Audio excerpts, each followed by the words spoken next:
안녕하세요. 아책교목입니다. 이번 영상은 곧 공개될 넷플릭스 시리즈 종말의 바보의 원작 소설 리뷰 영상입니다. 사회적 물의를 일으킨 유아인 씨가 등장한다는 점에서 작품 외적인 이슈로 인구에 회자되고 있는 작품인데요. 저는 이제 시리즈 공개 전 이 원작 소설을 근처 도서관에서 빌려서 읽었습니다. 이 소설의 작가 이제 이사카 고타로가 상당히 이제 유명한 작가인데 저는 지금까지 이제 그의 작품을 한 번도 안 읽어보고 있다가 이 작품을 이제 처음으로 글을 접하게 됐는데요. 그런데 이번에 이제 종말의 바보를 읽고 나니까 왜 사람들이 이사카 고타로를 칭찬하는지 알게 됐습니다. 이 작품 매우 훌륭합니다. 그럼 책 리뷰 시작하겠습니다. 아침에는 책들 보고 교양을 먹어야지. 작중 시점은 8년 후 소행성이 충돌하여 지구가 멸망할 것입니다. 라는 발표가 있었던 지 5년이 지난 시점입니다. 이 5년 동안 지구는 대혼란에 빠지죠. 폭동, 살인, 방화 등의 범죄가 들끓고 대부분의 이제 사회 질서가 붕괴되죠. 하지만 이제 5년간의 그 광기 어린 시기가 지나가고 대부분의 사람들은 그런 이제 폭력과 파괴에 지치게 되고 자연스럽게 소강 상태로 접어들게 됩니다. 그 심리학자 엘리자베스 퀴블러 로스가 얘기했던 죽음의 5단계가 있죠. 첫째, 부정, 내가 죽는다는 사실을 받아들이지 못하고, 둘째, 분노, 왜 내가 죽어야 하는지 화를 내고, 셋째, 협상, 한 번만 살려달라고 어딘가에 매달리고, 넷째, 우울, 죽음을 극복할 수 없다는 사실에 좌절하고, 다섯 번째, 수용, 마지막으로 결국 죽음을 받아들이죠.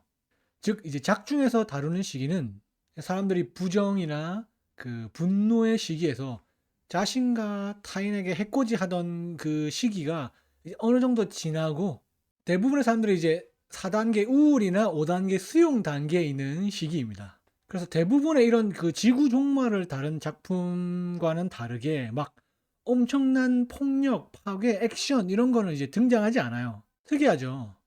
그래서 뭔가 그 생존을 위한 처절한 투쟁, 뭐 재난을 극복하는 인간 승리, 뭐 이런 이야기 없습니다. 없어요. 그래서 막 엄청난 활약을 펼치고 그 막 희생을 하는 그런 영웅적인 인물도 등장하지 않습니다. 그래서 갑자기 나타나서 소행성을 한 방에 없애는 그 원펀맨의 사이타마 같은 존재도 없고요. 아니면 그 영화 아마겟돈처럼 소행성에 착륙해서 폭탄을 터트리는 영웅적인 아버지 브루스 윌리스 등장하지 않습니다. 그럼 누가 나오느냐? 그야말로 평범한 사람들이 나옵니다. 우리 주변에서 흔하게 볼 수 있는 사람들. 우리 이웃, 우리 가족, 우리 친지, 바로 나 같은 사람들이 나옵니다. 그리고 이들은 영웅적인 행동보다는 그저 담담하게 자기 자리에서 인생을 살아갑니다. 그런데 이 잔잔한 이야기가 그 어떤 영웅적인 서사보다 저한테는 굉장히 감동으로 다가왔어요. 그리고 그 사람들이 막 특별한 사람이 아니라 나와 비슷한 사람들이다 보니까 그들의 행동이나 선택이나 고민에 좀 쉽게 공감할 수 있게 되더라고요. 그래서 이 소설은 총 8편의 단편으로 구성되어 있는데 이 8편의 단편에 등장하는 모든 그 등장인물들이 다 그 일본 그 센다이시에 있는 그 아파트 단지 예, 힐스타운에 살고 있는 입주민들 이야기입니다. 그야말로 각 단편에 등장하는 사람들이 다 동네 주민들입니다. 이웃 사촌들이죠. 그래서 이제 단편이 진행되면서 그 앞에 나왔던 사람이 뒤쪽 단편에 카메오로 나오고 막 그런 그런 것도 이제 재밌어요. 소소하게. 그래서 막 좀 까먹고 있다가 뒷부분에 등장해서 아 그때 그 사람 이렇게 됐구나 하면서 이제 반가운 기분도 들고 그런 식으로 이제 굉장히 구성이 좀 재밌게 되어 있습니다. 하지만 묘하게 이 소설은 종말이라는 그 절망적인 상황을 배경으로 하고 있지만 희망적인 소설입니다. 아니 3년 뒤에 지구가 멸망하는 이야기인데 희망적이라고? 라고 이제 의문을 품으실 수 있는데요. 제 말이 모순처럼 들리시겠지만 이 책을 읽어보시면 제 말이 무슨 말인지 이해하실 수 있을 겁니다. 희망적인 소설입니다. 그럼 이제 소설의 배경과 설정에 대해서는 이제 간략하게 설명드렸고 지금부터 이제 이 소설에서 제가 인상 깊었던 부분 두 가지를 집어서 설명드리겠습니다.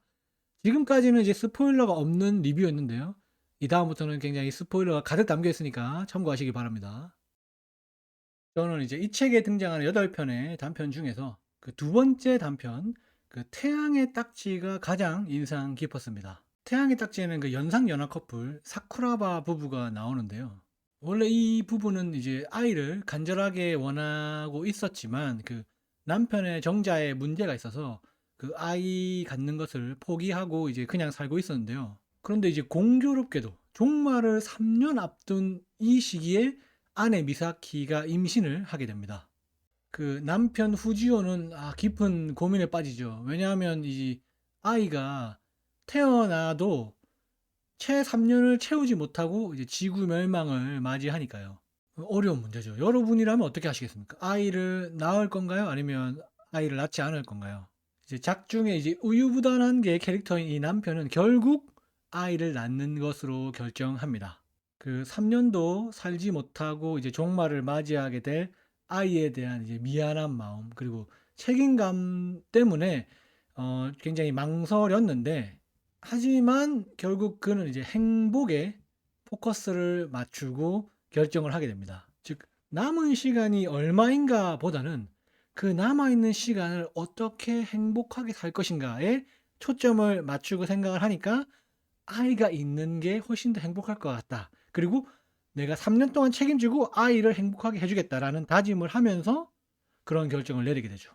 이 대목에서 저는 이제 이 작중의 상황이 사실 3년이라는 이제 딱 그 극단적인 시간을 남겨두고 있긴 하지만 우리 인생이랑 사실은 굉장히 비슷한 상황이다라는 생각을 했어요. 그렇잖아요. 우리 모두 다 끝이 있잖아요. 지금까지 살았던 모든 인간, 그리고 저를 포함한 여러분 모두 다 결국엔 우리 인생의 끝이 있죠.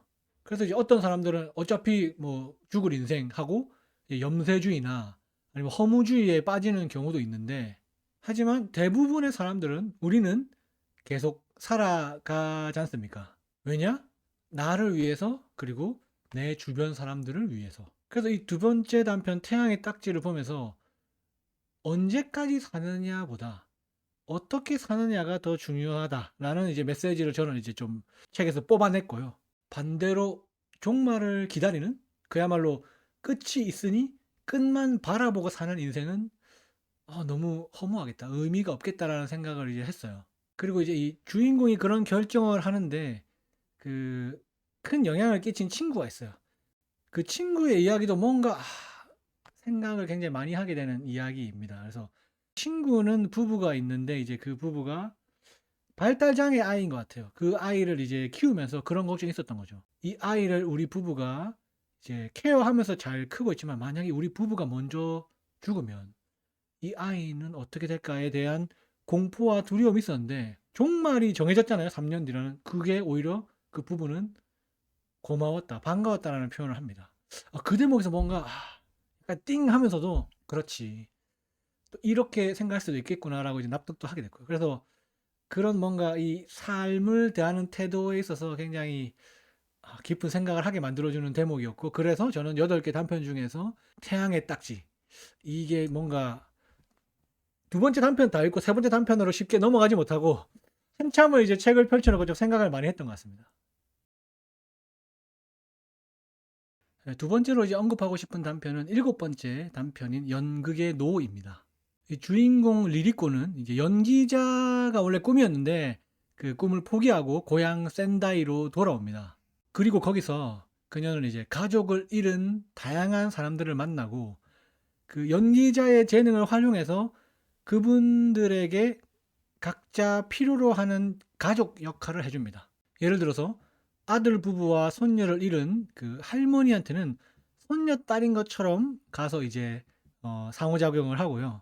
그 같은 아파트에 사는 2살 어린 여자아이한테는 약간 잔소리하는 언니 역할 해주고, 그 부모님을 잃은 11살 그 유아랑 9살 유키라는 남매가 있는데 걔들한테는 또 가서 엄마 같은 역할을 해주고, 그 연인을 잃은 이치로라는 또 이제 같은 층의 남자한테는 연인 역할 해주고, 심지어는 그 주인을 잃은 강아지가 있는데 그 강아지한테는 주인 역할도 해줍니다. 즉 주변 사람들이 외로워하고 고통받고 있을 때 그들에게 필요로 하는 역할을 자기가 연기를 해서 이제 채워주는 거죠. 굉장히 훌륭한 주인공이죠. 리리코. 그런데 이제 이야기가 진행되면서 자연스럽게 이 사람들이 이제 뭉치게 됩니다. 모이게 되죠. 그러면서 버려지고 남겨진 사람들끼리 모여서 또 다른 새로운 가족이 탄생합니다. 그래서 이 대목에서 그 고레다 히로카즈 감독의 어느 가족이라는 영화가 생각이 나더라고요. 그 이 영화에서도 그 혈연 관계는 전혀 없지만 그 실제 가족만큼 혹은 그 실제 가족보다 더 서로를 위하는 유사 가족이 등장합니다. 그래서 이제 가족의 의미에 대해서 이제 좀 생각해 보게 해주죠. 그 영화는. 그래서 안 보신 분 있으면 영화 강력하게 추천드립니다. 그래서 어쨌든 연극의 노는 조금 상투적이고 동화 같은 스토리이긴 하지만 그 상실의 그 아픔을 겪고 있는 사람들이 서로가 서로의 빈자리를 채워주면서 그것을 극복해 나가는 과정을 굉장히 가슴 따뜻하게 해주는 방식으로 이제 풀어내고요. 그리고 살짝 다르긴 하지만 그 다섯 번째 단편 강철의 울도 어떻게 보면 이제 유사가족 이야기로 볼 수 있을 것 같아요. 우선 그 킥복싱 체육관의 그 고지마 회장님과 그리고 거기 챔피언 나에바 선수의 관계가 이제 사실상 이제 가족처럼 보이고요. 그리고 주인공이 혈연 관계인 아버지로부터 채워지지 못했던 부분을 이 관장님과 이 챔피언 나에바 선수를 통해서 채우는 모습을 보면 이것도 어떻게 보면 유사가족 같구나라는 지금 생각을 하게 됐습니다. 왜냐하면 이제 주인공이 이제 8년 전에 초등학생이었는데 그때 이제 운석 충돌이 딱 예견이 되고 이 주인공의 아버지가 우울증에 빠집니다. 이 주인공은 제대로 된 롤모델 없이 아버지가 부재한 상태로 이제 몸만 커버리죠. 그런 와중에 이 관장님과 이 나에바 선수가 인생을 대하는 태도를 어떻게 해야 되는가, 삶을 바라보는 자세는 어떻게 해야 되는가를 그 직접 그들의 몸과 노력으로 보여주는 것을 이제 주인공이 느끼면서 그때서야 이제 제대로 다시 한번 성장하고 아버지가 채워주지 못했던 그 부분을 이 두 명의 관장님과 챔피언을 통해서 이제 채우게 되면서 성장하게 되죠. 그래서 그 부분도 어떻게 보면 유사가족 스토리라고 할 수 있을 것 같아요. 그래서 뭔가 제가 이런 유사가족 스토리 이야기를 좀 좋아하다 보니까 이 일곱 번째 단편 연극의 노와 다섯 번째 단편 그 강철의 울이 뭔가 좀 제 취향이었던 것 같습니다. 점점 우리나라에서도 뭔가 이제 가족의 의미가 굉장히 많이 바뀌고 있잖아요. 그런 점에서 봤을 때 이런 식의 뭔가 기존 전통적인 혈연 가족보다 뭔가 주변 공동체, 그리고 유사 가족, 대체 가족이 등장하는 작품들을 보면 뭔가 좀 생각할 거리가 많아지는 것 같습니다. 이런 작품 저는 좀 좋은 것 같아요. 예. 그 아직 그 넷플릭스 시리즈가 공개가 안 된 상황에서 제가 일단 책만 읽었기 때문에 드라마는 어떻게 될지 지금 이제 전혀 모르고 있는 상황이고요. 근데 이제 예고편을 보니까 그냥 지역이 일본에서 한국으로 바뀐 것뿐만 아니라 그 정말 남은 시간도 200일이고 그다음에 그 안은진 배우가 연기하는 그 선생님 그런 역할이 요 원작에는 없거든요. 그래서 원작을 꽤 많이 각색한 드라마인 것 같다라는 이제 생각이 들어서 기대도 되고 걱정도 되는데 어차피 곧 공개되니까 시리즈도 보면서 제가 이제 어떤 식으로 각색될지 예, 굉장히 흥미롭게 지켜볼 예정입니다. 지금까지 이사카 고타로의 연작 소설 종말의 바보 리뷰였습니다. 네, 긴 영상 시청해주셔서 감사합니다. 안녕히 계세요. 야, 형 갈게. 어? 짠, 찬바람이 부는데 스잔 땅거미가 지는데 너는 지금 어디서 외로이 내 곁에 오지를 않니? 아이씨.